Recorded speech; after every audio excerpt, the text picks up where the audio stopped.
السلام علیکم ورحمۃ اللہ تعالی وبرکاتہ۔ ناظرین، آج ہم حضرت علامہ مولانا ثاقب شامی صاحب کے منہ سے نبی صلی اللہ تعالیٰ علیہ وسلم کی وصال مبارک کے بعد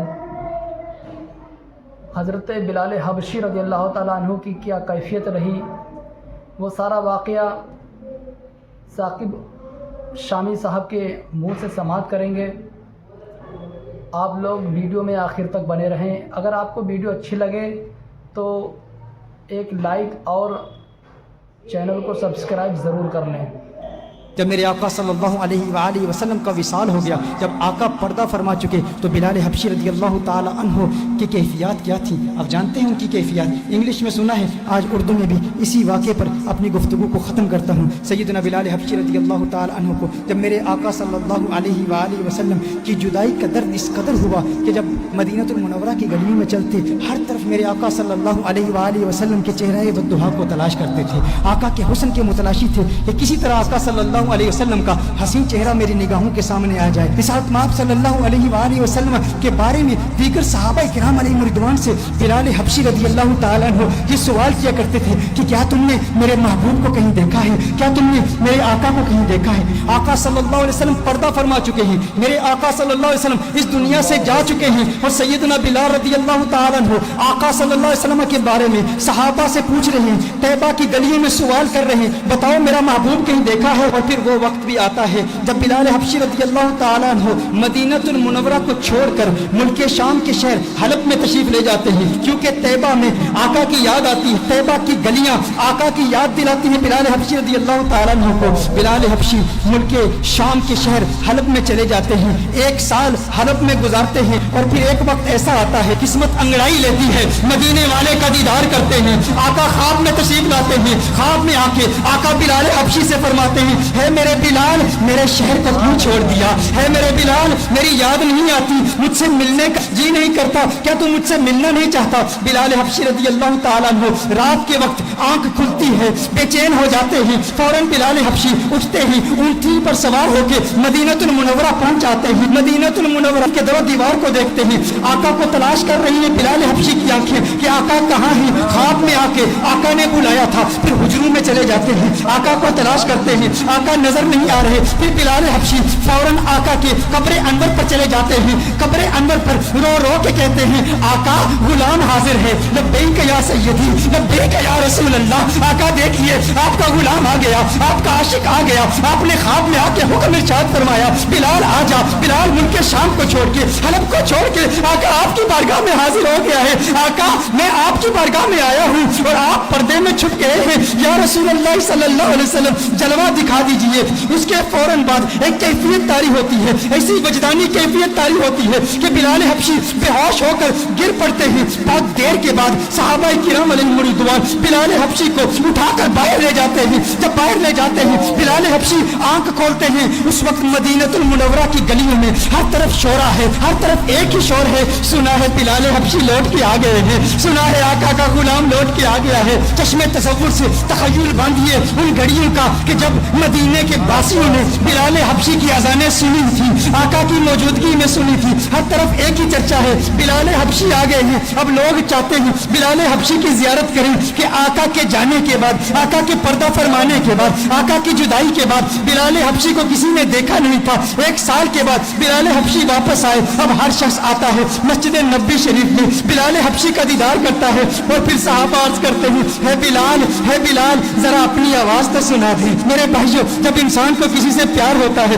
جب انسان کو کسی سے محبت ہوتی ہے، اگر وہ محبوب دنیا سے چلا جائے تو اس کے محبوب کے رشتوں پر بھی پیار آتا ہے۔ میں اپنا بتاؤں، میری دادی کا انتقال ہو گیا ہے، میری دادی سے مجھے بہت پیار تھا، بہت محبت ہے۔ آج بھی گھر میں اگر دادی کی عمر کی بوڑھی عورتیں گھر میں آئیں، وہ جو دادی کے ساتھ باتیں کیا کرتی تھی، جو دادی کے ساتھ گفتگو کیا کرتی تھی، آج بھی اگر ہم ان عورتوں کی آوازیں سنیں، میں کمرے سے گزرتا ہوں تو رک جاتا ہوں، وہ آوازیں مجھے اچھی لگتی ہیں، کیونکہ وہ آوازیں مجھے میری دادی کی یاد دلاتی ہیں. یہ وہی عورتیں ہیں جو دادی سے کلام کیا کرتی تھی.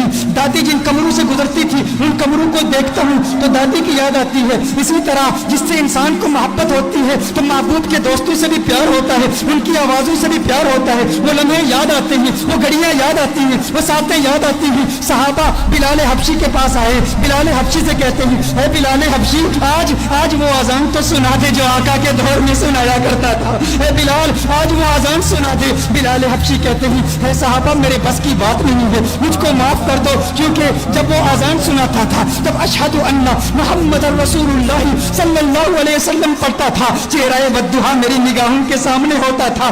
آج اگر اذان پڑھوں گا آقا کا چہرہ کیسے دیکھوں گا؟ آقا کا چہرہ نظر نہ آیا میرے لیے ناقابل برداشت ہے, میں برداشت نہیں کر پاؤں گا. صحابہ نے کہا ایک ہی ترکیب ہے, ایک ہی طریقہ ہے. آج بلال کسی کی نہیں سنے گا, لیکن دو شہزادے ایسے بھی ہیں جن سے آقا کو پیار ہے.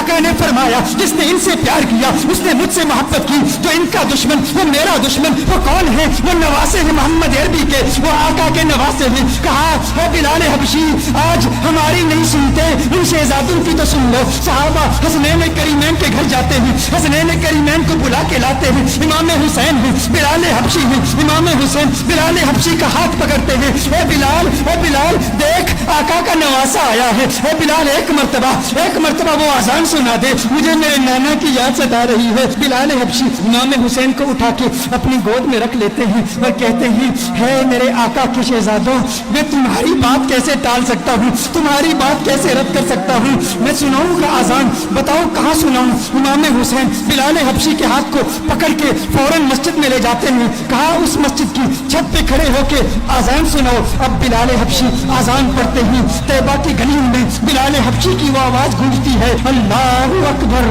اللہ اکبر اللہ اکبر اللہ اکبر اشہد ان لا الہ الا اللہ اشہد ان لا الہ الا اللہ. مدینہ المنورہ کے بازاروں میں بلال حبشی کی آواز جب گونجتی ہے تو طیبہ کے مکین بچے بزرگ نوجوان مرد عورتیں سب کمروں سے باہر نکل آتے ہیں. یہ آواز ہمارے لیے آقا کی یاد تازہ کر رہی ہے. دیکھتے ہیں کہ بلال حبشی آ گئے تو ننھے بچے بھی اپنی ماں سے پوچھتے ہیں آقا کے مؤذن تو آگے, آقا کب آئیں گے؟ ہماری آنکھیں تڑپ رہی ہیں, کب حسن مصطفیٰ کو دیکھ لیں, کب چہرہ والضحیٰ کو دیکھ لیں, کب آقا کے گنگریالے بالوں کو دیکھ لیں. ارے آقا کی سنگت میں چلنے والا غلام تو آ گیا, آقا کب آئیں گے؟ ادھر بلال حبشی اذان پڑھ رہے ہیں اشہد ان لا الہ الا اللہ کے بعد جب بلال حبشی اشہد ان محمد رسول اللہ پڑھتے ہیں دیکھتے ہیں چہرہ والضحیٰ نظر نہیں آیا. بلال بے ہوش ہو کے گر پڑتے ہیں. اس کے بعد جب بلال کی آنکھ کھلتی ہے اس کے بعد بلال کے لیے مدینہ المنورہ میں رہنا ناممکن ہو گیا. بلال واپس حلب چلے جاتے ہیں.